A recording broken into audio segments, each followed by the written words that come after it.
स्वागत है आप सभी का। आज हम पढ़ेंगे बच्चों क्लास 11 और होम साइंस का आपका सब्जेक्ट है। चैप्टर नंबर है 12, पोषण स्वास्थ्य एवं स्वास्थ्यता। तो इस चैप्टर के जितने भी इंपॉर्टेंट क्वेश्चन आंसर्स हैं वो हम देखने वाले हैं। और इस वीडियो को देखने के बाद आपको किसी भी और इंपॉर्टेंट क्वेश्चन आंसर करने की जरूरत नहीं है, क्योंकि ये रिपीटेड क्वेश्चन है जो कि आपके एग्जाम से पूछे गए। चलिए देखते हैं क्वेश्चन नंबर फर्स्ट। तो 1 मार्क्स में या फिर 2 मार्क्स में ये पूछा जा सकता है कि पूर्ण रूप लिखना है आपको वीसीजी, ओपीवी और डीपीटी का। तो ओपीवी की फुल फॉर्म होती है ओरल पोलियो वैक्सीन। वीसीजी की फुल फॉर्म होती है बैसिलस कैलमिट ग्वेरिन यानी कि क्षय रोग प्रतिरोधी। डीपीटी की फुल फॉर्म होती है डिप्थीरिया पर्ट्यूटियस तथा टिटनेस। ठीक है, तो समझ में आ गया आपको किस किस की क्या क्या फुल फॉर्म है। 1 मार्क्स में पूछा जा सकता है, 2 मार्क्स में। उसके बाद आएगा क्वेश्चन नंबर सेकंड कि स्कूल जाने वाले बच्चों की पोषण संबंधी आवश्यकताएं लिखिए, यानी कि जो बच्चा स्कूल में जाता है उसके लिए पोषण संबंधी जो आवश्यकता है उन्हें उसे पोषण क्यों चाहिए ये आपको समझाना है। तो सबसे पहले देखिए यहाँ पे क्या होता है कि 9 वर्ष की आयु के पश्चात बालक तथा बालिकाओं की पोषण संबंधी आवश्यकताएं जो हैं वो बदलती रहती हैं। कैसे बदलती हैं? तो सबसे पहले ही होती है बच्चों ऊर्जा। ऊर्जा कैसे की? अधिक क्रियाशील और तेजी से वृद्धि। लड़कों की मांसपेशियों में अधिक वृद्धि के कारण ऊर्जा की आवश्यकता लड़कों को लड़कियों की अपेक्षा अधिक होती है। यानी कि क्या बताया गया है कि जब बच्चे जो है वो अधिक क्रियाशील हो जाते हैं, उनमें तेजी से वृद्धि होने लगती है, लड़कों की जो मांसपेशियां हैं वो अधिक तेजी से वृद्धि करने लगती है, तो उन्हें अधिक ऊर्जा की आवश्यकता पड़ती है। और ज्यादातर देखा गया कि जो ये विकास होता है वो लड़कों में ज्यादातर होता है अपेक्षाकृत लड़कियों से। उसके बाद आता है प्रोटीन। तो प्रोटीन का संबंध क्या है? प्रोटीन जो है, अब बच्चा कोई खेलकूद करता है या फिर चोट लग जाती है या फिर कोई शारीरिक वृद्धि या विकास करते हैं, तो इससे क्या होता है कि उसके शरीर के अंदर जो प्रोटीन होता है उसकी कमी होने लगती है। तो इसीलिए अच्छी क्वालिटी का जो प्रोटीन है उस बच्चे के लिए इंपॉर्टेंट हो जाता है। फिर आता है लौह तत्व। मासिक स्राव के कारण रक्त के आयतन में वृद्धि के कारण लौह तत्व की आवश्यकता होती है। जो लड़कियां होती है उन्हें मासिक जो स्राव होता है उसके कारण उनके शरीर में खून की कमी होने लगती है, यानी कि लौह तत्व की कमी होने लगती है, आयरन की कमी होने लगती है। तो इसीलिए जो पोषण है वो इन लड़कियों के लिए काफी इंपॉर्टेंट होता है। ठीक है, उसके बाद आता है कैल्शियम। कैल्शियम यानी कि हड्डियों में वृद्धि व अस्थि तंत्र विकसित होने के कारण कैल्शियम की आवश्यकता होती है। हमें पता है कि जब चाहे लड़की हो या फिर लड़का हो, दोनों ही जब विकास होता है उनका, जब वो अब अपने जो है एज की तरफ बढ़ने लगते हैं, यानी कि जैसे जैसे उनकी एज बढ़ती है तो सिंपल सी बात है उनका जो हड्डियां होती हैं उसमें वृद्धि होने लगती है, उनका जो अस्थि तंत्र होता है इसमें वृद्धि होने लगती है। तो हड्डियों की वृद्धि की वजह से कैल्शियम की कमी होने लगती है, तो हमें कैल्शियम की आवश्यकता पड़ती है इन बच्चों के लिए। उसके बाद आ जाती है लवण यानी कि मिनरल्स। इसका क्या मतलब है? जब मान लीजिए किसी बच्चे को पसीना आता है या फिर शरीर की आंतरिक गतिविधियों से सक्रियशीलता के कारण सूक्ष्म लवणों की आवश्यकता बढ़ जाती है, जैसे कि सोडियम, पोटेशियम। तो इसके लिए क्या होता है हमें कि ये जो लवणता है, सॉरी लवणता नहीं, लवण है, उनकी आवश्यकता हमें बढ़ती है इस पोषण संबंधी आवश्यकताओं के लिए। तो अब आपको समझ में आ गया कौन कौन सी जो है वो स्कूल जाने वाले बच्चों के लिए पोषण संबंधी आवश्यकताएं। तो सबसे पहले ऊर्जा है। ठीक है, सबसे पहले ऊर्जा, प्रोटीन, लौह तत्व, कैल्शियम और लवण। सिंपल सा समझ गए आप सभी। आज ये क्वेश्चन नंबर थर्ड। विद्यालय बच्चों के स्वास्थ्य एवं पोषण संबंधी मुद्दे क्या क्या है, यानी कि कौन कौन सी बीमारियां वगैरह होती है, मुद्दे क्या है ये समझाइए। तो यदि बच्चों के पोषण स्तर, टीकाकरण आदि का समय समय पर उचित ध्यान दिया जाए तो बच्चे की जो रोग प्रतिरोधक क्षमता वो बढ़ जाती है। यानी कि अगर मान लीजिए जो बच्चा है हमने उसके पोषण को यानी कि उसके खाने पीने के स्तर को सही रखा, उसको समय पे टीकाकरण करवाया, तो क्या होता है कि कई बार उसके अंदर रोग प्रतिरोधक जो क्षमता होती है, यानी कि जो बीमारी से लड़ने वाले जो कीटाणु होते हैं, कीटाणु नहीं जो कह सकते हैं सकारात्मक कीटाणु, वो बढ़ने लगते हैं, रोग प्रतिरोधक क्षमता बढ़ती है। लेकिन कई बार यदि ये ध्यान नहीं दिया जाए तो बच्चों में कई सारे रोग हो जाते हैं, और जिसमें से सबसे बड़ा रोग है मोटापा। मोटापे का सबसे बड़ा जो कारण होता है वो होता है असक्रियशीलता, यानी कि बच्चे जो हैं वो असक्रिय हो जाते हैं, यानी कि वो एक तरह से आलसी हो जाते हैं। ठीक है, यह एक तो गलत जीवन शैली, कुपोषण और खाद्य संबंधी जो गलत धारणाएं हैं उसके कारण होते हैं। यानी कि देखिए, एक तो आपकी गलत जीवन शैली होगी, यानी कि आप जो है हमेशा बैठे रहते होंगे, बाहर घूमने नहीं जाते हैं, आपको खाना सही से नहीं मिलता होगा, या फिर अगर मिलता भी तो आप बाहर का खाना खाते होंगे, तो ये सभी की वजह से मोटापा आ जाता है। ठीक है, जैसे चाउमीन, समोसा वगैरह ये खाते तो इसमें फैट ज्यादा होता है। तो उसके बाद है अधिक वसा युक्त, यानी कि ऐसा भोजन जिसमें वसा बहुत होती है, जिसमें अधिक नमक होता है। ठीक है, कम रेशा तथा चीनी मिले पेय के कारण बच्चों में मोटापा हो जाता है। यानी कि देखिए क्या होता है कि यदि आप वसा युक्त जो वासा खाना होता है, रात का खाना खा लेते हैं, अधिकतर अधिकतर नमक खा लेते हैं, ठीक है, तो इसकी वजह से क्या होता है, बच्चों में मोटापा आ जाता है। ये समस्या हमारे समाज के लिए उच्च सामाजिक आर्थिक वर्गों के बच्चों में होती है। यानी कि ऐसे बच्चे जिसके माता पिता काफी पैसे वाले हैं, तो उनके बच्चों में हमें ये ज्यादा देखने मिलती है। क्यों? क्योंकि उच्च सामाजिक आर्थिक वर्गों के बच्चों में होती है, ठीक है। और सबसे बड़ा कारण है असक्रियशीलता। उसके बाद आ जाती है दूसरी बीमारी, ये है टाइप 2। यानी कि टाइप 2 में दो बीमारियां होती है, एक मधुमेह है, एक है उच्च रक्तदाब। तो मधुमेह क्या होती है कि शरीर में इंसुलिन की कमी हो जाती है, जिसके फलस्वरूप रक्त में शर्करा एवं मूत्र में शर्करा की उपस्थिति में वृद्धि हो जाती है। और हमारे शरीर में अगर शर्करा की वृद्धि होती है तो ये हमारे शरीर के लिए काफी घातक साबित होती है, ठीक है। तो एक तो मधुमेह हो गया। दूसरा है उच्च रक्तदाब। ये क्या होता है कि रक्तदाब का सामान्य से अधिक होना इन समस्याओं का प्रमुख कारण है मोटापा है, और आजकल लोगों में यह आम समस्या बन जाती है। यानी कि यदि हमारे शरीर का जो रक्तदाब है, जो मान लीजिए कि हमारा नॉर्मल होता है, जो खून का संचालन नॉर्मल है, तो कोई दिक्कत नहीं। अगर वो रक्तदाब जो वो अधिक बढ़ जाता है, और ये कब बढ़ता है, मोटापे की वजह से, ठीक है। तो सिंपल सी बात है, रक्तदाब बढ़ेगा, मतलब जब मोटापा बढ़ेगा तो रक्तदाब बढ़ जाएगा, और आजकल ये समस्या आम बनी हुई है। फिर आ जाता है अल्पपोषण। अल्पपोषण में क्या होता है कि जब बच्चों को लगातार अपने शरीर के लिए आवश्यक पौष्टिक तत्वों से कम पोषक तत्व प्राप्त हों, तो वे अल्पपोषण से ग्रसित हो जाते हैं। यानी कि ऐसे बच्चे जिन्हें खाने के लिए जो है ऐसे तत्व मिले जो कि उनकी आवश्यक पोषक तत्वों से कम है, तो सिंपल सी बात है, वो उनमें अल्पपोषण की जो बीमारियां हैं वो सम्मिलित हो जाएंगी। अल्पपोषण के परिणाम स्वरूप बच्चे जो होते हैं उनमें वृद्धि, उनका जो विकास है वो रुक जाता है, और कई प्रकार के उनमें रोग उत्पन्न हो जाते हैं। जब आपको खाना ही नहीं मिलेगा तो आपकी वृद्धि और विकास होगा कहाँ से, और वृद्धि विकास नहीं होगा तो आपके शरीर में रोग उत्पन्न हो ही जाएंगे। सिंपल सा है। तो समझ में आ गया आप सभी को, मोटापा, टाइप 2 यानी कि मधुमेह तथा रक्तदाब और अल्पपोषण। आ जाते हैं क्वेश्चन नंबर 4 पे। माँ का दूध एक शिशु के लिए सर्वश्रेष्ठ आहार है, इस कथन की स्पष्ट की। यानी कि एक माँ का जो दूध है एक बच्चे के लिए सबसे अहम, सबसे अच्छा आहार होता है। आप ये कैसे कह सकते हैं? तो माँ का दूध एक शिशु के लिए सर्वश्रेष्ठ आहार होता है, इस कथन की पुष्टि निम्नलिखित विधियों के द्वारा की जा सकती है। तो पहला पॉइंट, शिशुओं को सभी आवश्यक पोषक तत्व प्रदान करती है। यह शिशुओं के लिए सबसे तरल तथा सरल और सुविधाजनक आहार। यानी कि सबसे पहले तो शिशुओं को जो भी आवश्यक पोषक तत्व होते हैं एक शरीर के लिए, ये प्रदान करती है। यह शिशुओं के लिए सबसे सरल भी और सबसे अच्छा सुविधाजनक आहार भी होता है। फिर है, माँ के दूध में प्रतिरक्षित तत्व मौजूद होने के कारण शिशुओं को प्राकृतिक प्रतिरक्षा प्रदान करते हैं। यानी कि माँ का जो दूध होता है उसमें क्या होता है, जब शिशु जन्म लेता है तो उस दौरान माँ के दूध में प्रतिरक्षित तत्व मौजूद होते हैं, जो कि बच्चे को एक तरह से अंदर ही अंदर जो बीमारियां वगैरह होती हैं उससे बचाता है।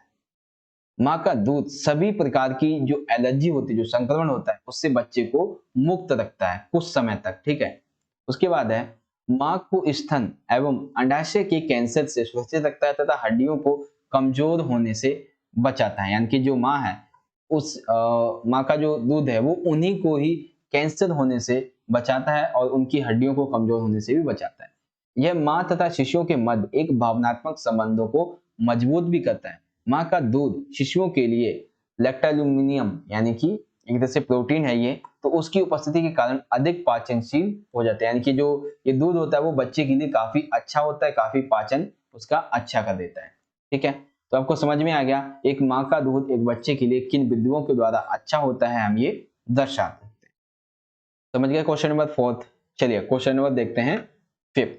क्वेश्चन नंबर 5 है हमारा, विशेष आवश्यकता वाले बच्चों की पौष्टिक आवश्यकताओं की पूर्ति करते समय किन किन बातों का ध्यान रखना चाहिए। तो जब हम विशेष आवश्यकता वाले बच्चों की पौष्टिक आहार की पूर्ति करें तो वे कौन सी बात है जिसका हमें ध्यान रखना चाहिए।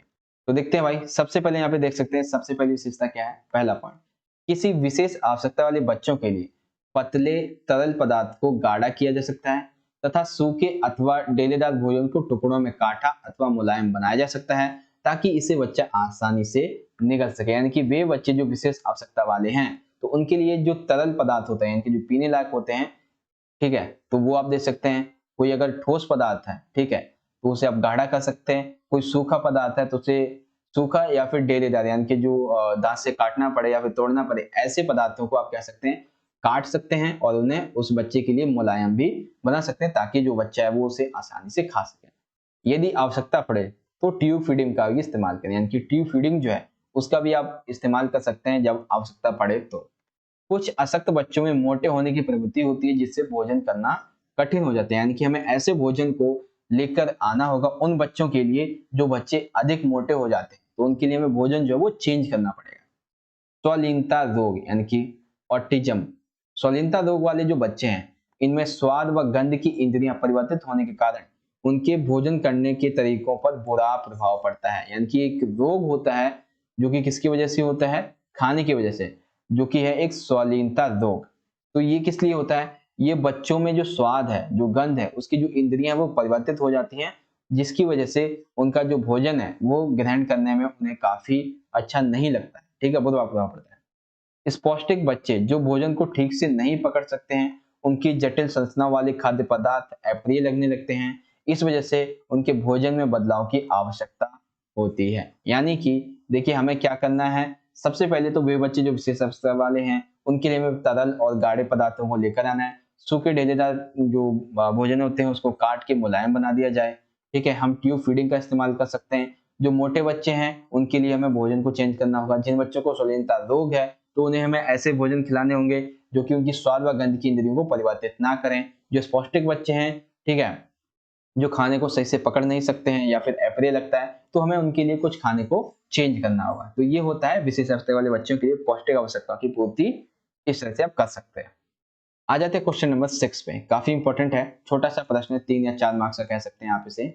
मिड डे मील, ठीक है, मिड डे मील योजना को प्रारंभ करने के उद्देश्य बताइए। तो कौन कौन से उद्देश्य मिड डे मील योजना को प्रारंभ करने के, देखिए सबसे पहला है कि प्राथमिक स्कूलों में छात्रों की प्रवेश संख्या में वृद्धि। आपको पता है कि आजकल जो बच्चे हैं वो स्कूल में ज्यादातर क्या करते हैं, खाना खाने के लिए चाहते हैं। मोस्ट ऑफ जो है आप देख लीजिएगा 1 से 5वीं तक के जो बच्चे होते हैं, ठीक है, फर्स्ट टू 5 क्लास के जो स्टूडेंट्स होते हैं, जो बच्चे होते हैं, वो खाने के लिए जाते हैं।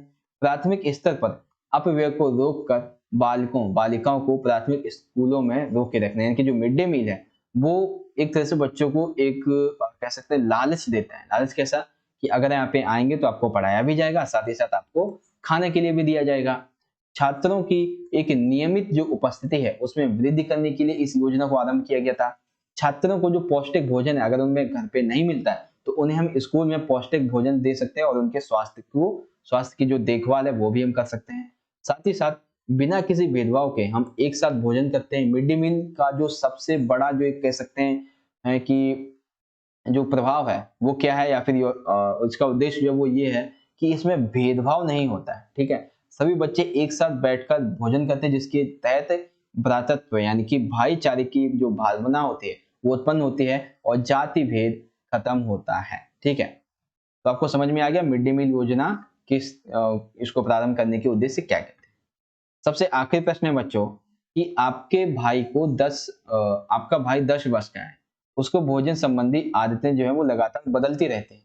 आप ये कैसे पहचानेंगे और कौन-कौन से कारक उसके भोजन संबंधी आदतों को प्रभावित करने के लिए उत्तरदायी हो सकते हैं? तो सबसे पहले देखते हैं हम वे कौन-कौन से कारक हैं और जो आदतें प्रभावित होती हैं उनके लिए कौन-कौन से कारक उत्तरदायी होते हैं। तो देखो सबसे पहला है बच्चों पारिवारिक माहौल।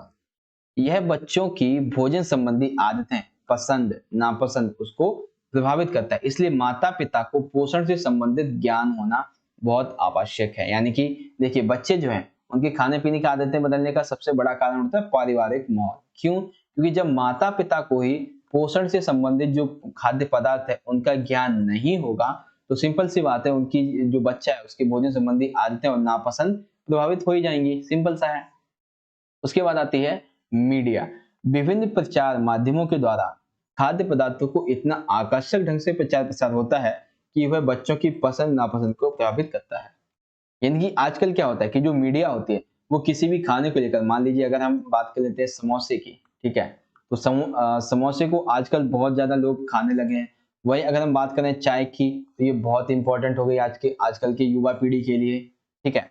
तो ऐसे बहुत सारे जो टीवी चैनल्स वगैरह हैं, बहुत सारी मीडिया जो है, सोशल प्लेटफॉर्म्स हैं, वो क्या करते हैं, खाने को इतनी आकर्षक ढंग से प्रभावित करते हैं कि बच्चा उसे खाने के लिए प्रभावित हो ही जाएगा, तो उसकी पसंद और नापसंद दोनों ही प्रभावित हो जाते हैं।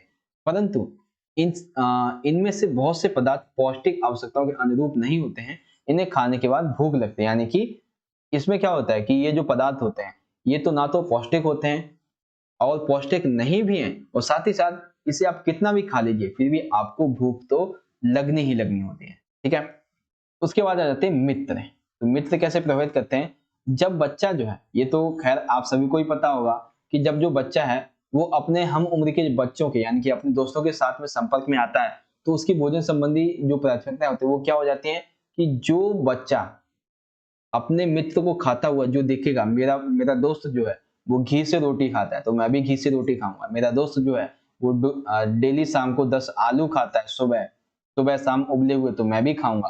तो ये सारी चीजें जो मित्र को देखकर वो भी प्रभावित हो जाते हैं। सामाजिक व सांस्कृतिक प्रभाव, हर परिवार में इस आयु वर्ग के बच्चों को भी वह भोजन दिया जाता है जो परिवार के बड़े सदस्य को दिया जाता है, जो कि गलत है। जो बच्चे, ठीक है, क्या होता है कि बच्चों को भी वही भोजन दे देते हैं जो बड़ों के लिए आवश्यक है, जबकि ऐसा नहीं करना चाहिए। परिवार के साथ भोजन करने से बच्चों में अपने तथा दूसरे क्षेत्रों के भोजन के प्रति रुचि जागृत होने लगती है। उदाहरण के लिए भारत के उत्तरी प्रदेशों में जो रहने वाले बच्चे हैं उनको दक्षिणी भारतीय व्यंजन जैसे कि इडली, डोसा, बड़ा इत्यादि ये विशेष रूप से पसंद होते हैं। तो ये होता है सामाजिक व सांस्कृतिक प्रभाव। उसके बाद आता है अनियमित भूख।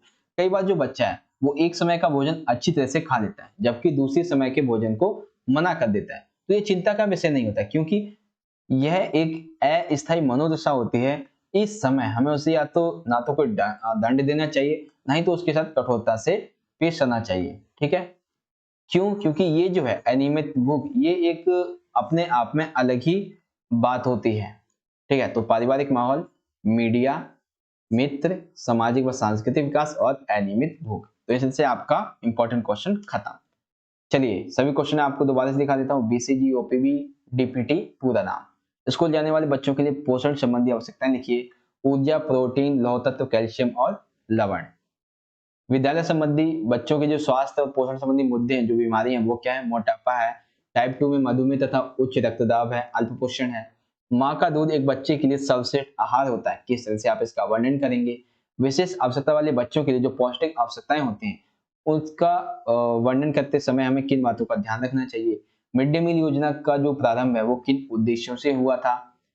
देन जो भोजन संबंधी आदतें हैं वो लगातार कैसे बदलती है, उसके क्या कारण है। तो पारिवारिक माहौल है, मीडिया है, मित्र है, सामाजिक व सांस्कृतिक प्रभाव है और अनियमित भूख। तो समझ में आएगा आप सभी को। यहाँ पे आपका जो इंपॉर्टेंट क्वेश्चन है खत्म हो जाता है। गाइस अगर आपको वीडियो अच्छी लगी तो लाइक करें, शेयर करें अपने सभी दोस्तों के साथ और कमेंट करके बताइए आपको क्वेश्चन आंसर कैसे लगे, समझ में आ गए होंगे। और अभी तक अगर आपने चैनल को सब्सक्राइब नहीं किया तो कर लीजिएगा, क्योंकि ऐसे ही और भी इंपॉर्टेंट वीडियोस आपको चैनल पे मिलने वाले हैं। मिलेंगे नेक्स्ट वीडियो में, तब तक के लिए आप पढ़ते रहिए और अपना ख्याल रखिए। धन्यवाद। जय हिंद, वंदे मातरम।